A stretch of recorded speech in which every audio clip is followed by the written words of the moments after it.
ఉద్దేశం కావాలని, కొత్త తలంపులు కావాలని, కొత్తగా దేవుని వైపు మనము అనుదినము నూతన పరచబడాలని దేవుని సంకల్పమై ఉన్నది.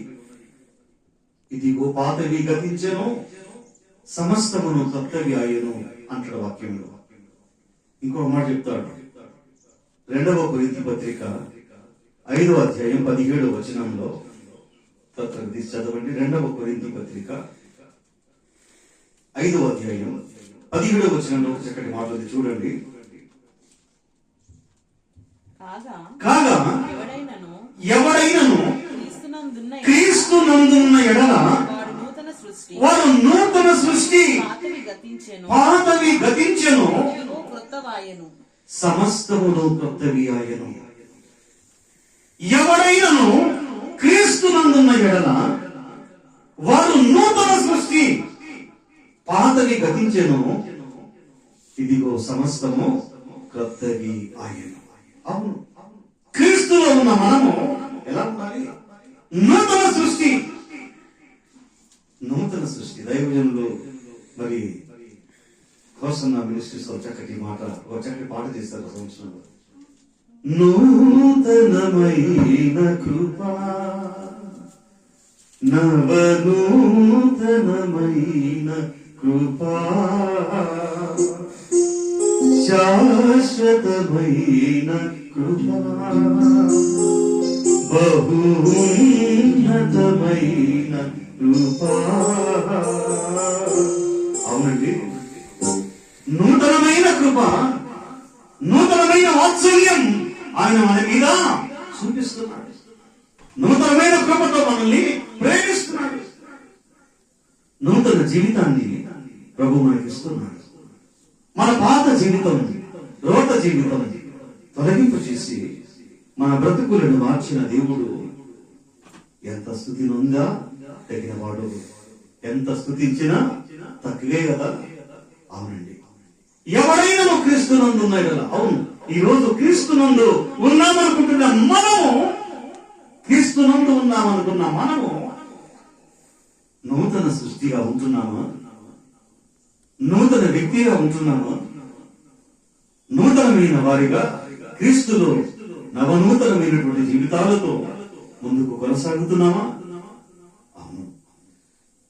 ఈ వచన భాగం అంటాడు, పాత తిత్తులలో క్రొత్త ద్రాక్షారసం పోస్తే తిత్తులు పిగిలిపోతాయి. మనము పాత తిత్తిగా ఉండి ఇందులో కొత్త ద్రాక్షారసము పోసినట్లయితే మన జీవితము చినిగిపోయే తిత్తిగా ఉంటుంది. అక్కడ అంటున్నాడు, పాత బట్టకు కొత్త గుడ్డ మాసిక వేస్తే ఆ మాసిక ఆ పాత బట్టను విరిగిపరుస్తుందని. అలాగే ఇక్కడ అంటున్నాడు, పాత తిత్తులలో కొత్త ద్రాక్షారసం పోసినట్లయితే ద్రాక్షారసము తిత్తులు రెండు చెడును అంటున్నాడు. అవి చినిగిపోతాయి, ద్రాక్షారసం కారిపోతుంది, నిలవదు. అవును, జీవితం మారకుండా, బ్రతుకులు మారకుండా, మన తలంపులు మారకుండా, క్రీస్తులో నూతనంగా ఎదగకుండా, క్రీస్తులో నూతనత్వాన్ని కలిగి ఉండకుండా కొత్త ఆశీర్వాదాన్ని మనం కోరుకుంటే ఎన్ని ఆశీర్వాదాలు వచ్చినా ఆ వ్యక్తి జీవితంలో ఆ ఆశీర్వాదాలు నిలవవు కదా.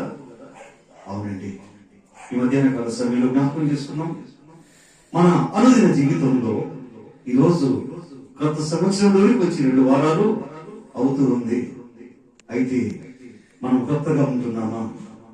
మనం ఇంకా పాత బట్టకు కొత్త గుడ్డ మాసిక వేసినట్టుగా ఉన్నామా? లేక కొత్త తిథిలో కొత్త ద్రాక్షరసము పోసినట్టుగా ఉన్నామా? ఇంకొక ఉపమానం చెప్తాడు, పులిసిన పిండి కొంచెమైనను ముద్ద అంతయు పులియజేయును. కాబట్టి ఆ పాతదైన పులిపిండిని మీలో నుండి తీసి బయట పారవేయండి. పులిసిన పిండి కొంచెమైనా ఆ ముద్ద అంతని పులియజేస్తా ఉంది. ముద్ద అంతా కూడా పులిసిపోతా ఉంది.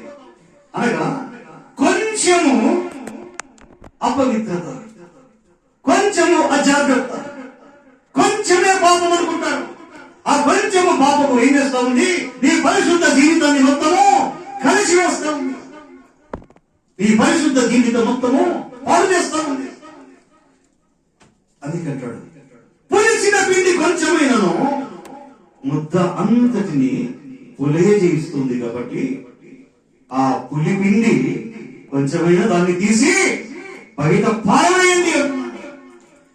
పులియని రొట్టెగా నీవు కనబడాలని, మీరు పులిపిండి లేని వారుగా ఉండాలని వాక్యం సెలవిస్తుంది 2 కొరింథీ పత్రిక 5వ అధ్యాయంలో. అవును ప్రియులారా, గమనించండి, ఈ దినమున ఈ క్షణమున మన జీవితాలను ఒకసారి ఆలోచించేద్దాం. పులిపిండిగా ఉంటున్నావా? పులియని పిండిగా ఉంటున్నావా?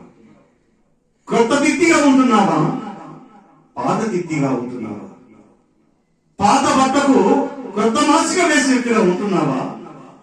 లేక క్రొత్త గుడ్డగా మారి కొత్త సంవత్సరంలోకి నడిపించబడ్డావా?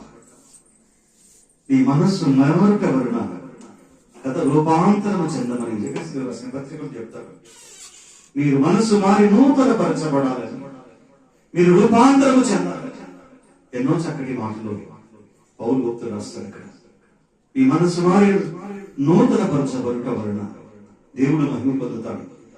మన మనస్సులో మారి మనం నూతన పరచబడితే దేవునికి మహిమకరంగా ఉంటుంది మన జీవితం. ఈ సమయంలో జ్ఞాపకం చేసుకున్నాం ప్రియులారా, ఈ నూతన సంవత్సరంలో మన జీవితాలు ఎలా ఉంటున్నాయి? ఈ నూతన సంవత్సరంలో మనం నూతన పరచబడ్డామా? నూతన స్వభావం మనకుందా? ఏమండి, హెస్కేలు గ్రంథంలో చెప్తాడు, నూతన హృదయమును మీకు ఇచ్చేదను, నూతన స్వభావమును మీకు కలగజేసేదను, రాతి గుండె మీలో నుండి తీసివేసి మాంసపు గుండెను మీకు ఇచ్చేదను అంటున్నాడు. అవును ప్రభు అంటున్నాడు. మన స్వభావం మారకపోతే దేవుడు మారుస్తానంటున్నాడు. మన గుండె రాతి గుండె అయితే మాంసపు గుండెను దేవుడు ఇవ్వడానికి ఇష్టపడుతున్నాడు. ఎలాగున్నావు? నీవు కఠినమైన రాతి గుండెగా ఉందా నీ గుండె? నీ స్వభావం ఎలా ఉంది? కఠినమైన స్వభావంగా ఉందా? నీలోని కఠిన స్వభావమును, నీలోని రాతి గుండెను తీసివేసి ప్రభువు నూతనపరిచి ఆయన మాంసపు గుండెనిచ్చి ఆదరించడానికి ఇష్టపడుతున్నాడు. ఆదరించి దీవించి నిన్ను లేవనెత్తడానికి ఇష్టపడుతున్నాడు. అవును, మన స్వభావమును మార్చే దేవుడు, జీవితాలను మార్చే దేవుడు, హృదయాలను మార్చే దేవుడు, మనసును మార్చే దేవుడు. మన తిత్తులు చెడిపోకుండా, పాడైపోకుండా, పతనమైపోకుండా వాటిని నూతనపరిచి క్రొత్త ద్రాక్ష రసము చేత నింపడానికి ప్రభు ఇష్టపడుతున్నాడు తెలుసా? అవును, ఇటువంటి క్రొత్త జీవితంలోకి నడిపించబడి దేవుని కృపకు పాత్రలు అవుదాం. అట్టి కృప దేవుడు మనకు దయచేయునుగాక. ఆమేన్.